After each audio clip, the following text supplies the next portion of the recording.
Assalamualaikum warahmatullahi wabarakatuh. Alhamdulillah alladzi bi ni'matihi tatimmus salihat. Segala puji bagi Allah Jalla Jalaluh yang karena nikmatnya kebaikan-kebaikan menjadi sempurna. Hari ini Allah memudahkan langkah kaki kita untuk hadir menghadiri undangan unduh mantunya Umar. Umar ini murid ana. Umar ini Masya Allah termasuk murid yang apa Umar? Yang teladan Masya Allah Umar ini. Jazakallah khair dia ngundang ana, dan ana doakan semoga pernikahannya barakallahu lakuma wa baraka alaikuma wa jama'a bainakuma fi khair. Allahumma salli wa sallim ala nabiyyina Muhammadin wa ala alihi wa ashabihi ajma'in. Amma ba'd. 5 menit jemaah, ana nggak akan lama-lama, tapi supaya majelisnya ini jadi berkah. Karena majelis tempat kumpul, tempat duduk, tempat ngobrol yang di situ tidak ada ayat-ayat Allah yang dibacakan, majelis itu jadi majelis yang jauh dari rahmat Allah Subhanahu wa taala.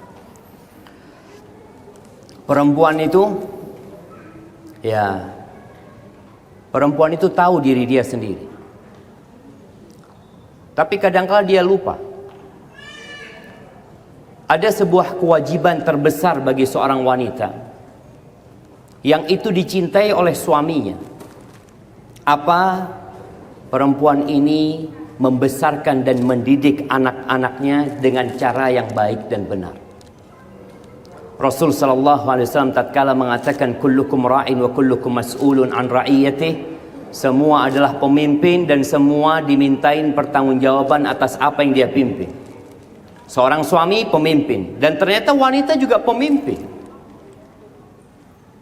Seorang suami akan dimintai pertanggungjawaban oleh Allah Azza wa Jalla tentang istri dan anak-anaknya. Seorang istri akan dimintai pertanggungjawaban oleh suaminya nanti. Apa yang kau kerjakan tatkala aku keluar rumah? Apa yang kau ajarkan kepada anak-anakku tatkala aku bekerja? Karena tidak sedikit di masa sekarang banyak harim-harim ini yang sibuk dengan dirinya, lupa dengan anak-anaknya. Apalagi dengan adanya handphone. Maka harapan ana, istrinya Umar insyaallah, dan semua yang hadir di sini untuk kembali melihat apakah sudah melaksanakan tugasnya sebagai seorang istri, tugasnya sebagai seorang ibu. Karena kita tahu ibu-ibu nih semua jadi ibu tanpa sekolah. Nggak ada sekolah untuk menjadi ibu. Yang ada di sini ada rumah sakit namanya Rumah Sakit Ibu dan Anak. Tapi nggak ada sekolah untuk menjadi ibu, nggak ada. Akhirnya jadi ibu ya natural ikut. Kalau ibunya itu orang yang baik, insya Allah nih anak jadi ibu yang baik. Tapi kalau ternyata ibunya itu nggak benar, na'udzubillahi min dzalik.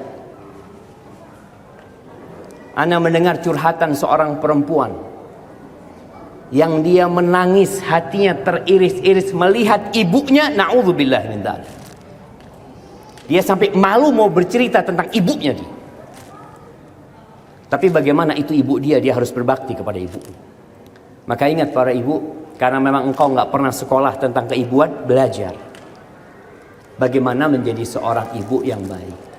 Alhamdulillah sekarang sarana belajar banyak, nggak ada alasan lagi nggak mau belajar. Di handphonemu engkau bisa belajar ilmu apa aja. Namun kebanyakan perempuan sibuk dengan handphonenya untuk urusan makan, untuk urusan menata rumah, bagaimana rumah itu menjadi indah. Naam, itu diminta.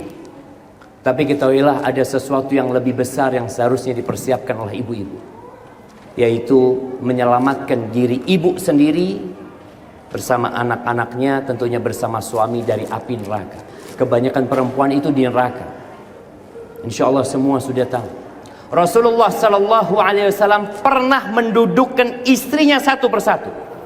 Bayangkan jamaah, mungkin sebagian ibu-ibu nggak pernah dengar cerita ini.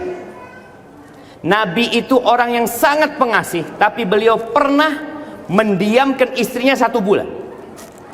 Istri beliau yang 9 itu tidak ada yang didatengin. Beliau keluar dari rumah itu. Beliau tinggal di kebun. Di situ ada rumah di dalam kebun salah seorang sahabat. 1 bulan penuh. Apa penyebabnya? Kalau itu istri-istri Nabi, apalagi perempuan-perempuan sekarang.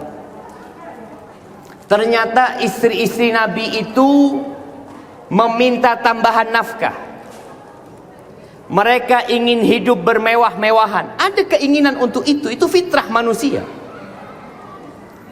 Akhirnya setelah 1 bulan penuh ada isu di kota Madinah, Nabi Muhammad alaihi salatu wassalam menceraikan istrinya. Umar datang bertanya, apakah betul ya Rasulullah engkau menceraikan istri-istrimu? Umar itu pernah datang ke rumah putrinya Hafsah. Ya Hafsah, istrinya Nabi, apakah engkau pernah membantah Nabi alaihi salatu wassalam? Apakah benar ada salah satu istrinya yang mendiamkan Nabi alaihi salatu wassalam dari pagi sampai malam? Kata Hafsah, iya ada. Apa kata Umar bin Khattab? La taf'ali, hati-hati engkau anakku, jangan melakukan itu. Setelah sebulan penuh turun firman Allah di surat Al-Ahzab ayat 28-29. Apa kata Allah?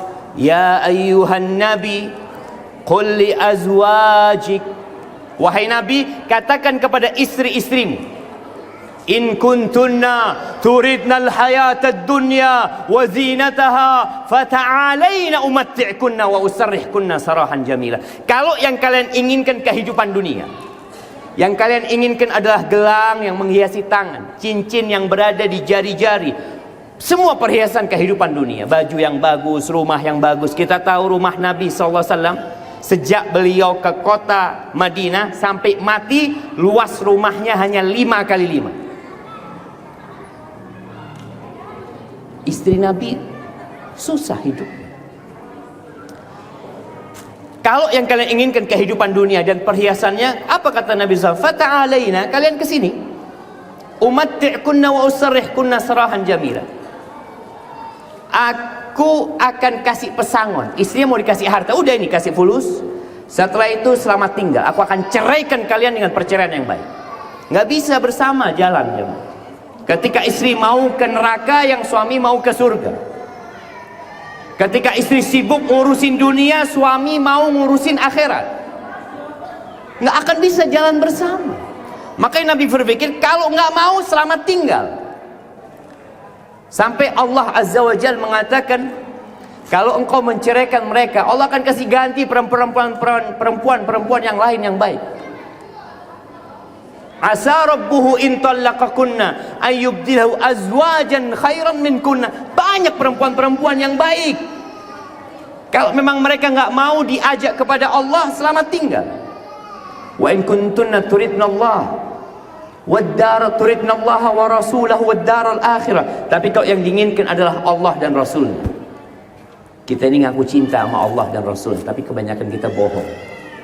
Dan kehidupan akhirat, maka Allah Jalla Jalaluh akan memberikan pahala yang besar buat wanita-wanita yang berbuat baik. Maka nasihat ana buat para wanita yang hadir di sini, cobalah kembali berpikir. Kita membangun rumah tangga ini mau dibawa kemana? Apakah hanya untuk bersenang-senang di dunia, atau setelah kita mati kita ingin tetap bersama keluarga menuju ke surga Allah Jalla Jalaluh? Itu mungkin yang bisa saya sampaikan, kurang lebihnya mohon maaf. Subhanakallahumma bihamdika asyhadu an la ilaha illa anta astaghfiruka wa atubu ilaik. Sekali lagi ana ucapkan buat Umar dan istrinya, barakallahu lak wa barak alaik wa jama'a bainakuma fi khair. Wassalamualaikum warahmatullahi wabarakatuh.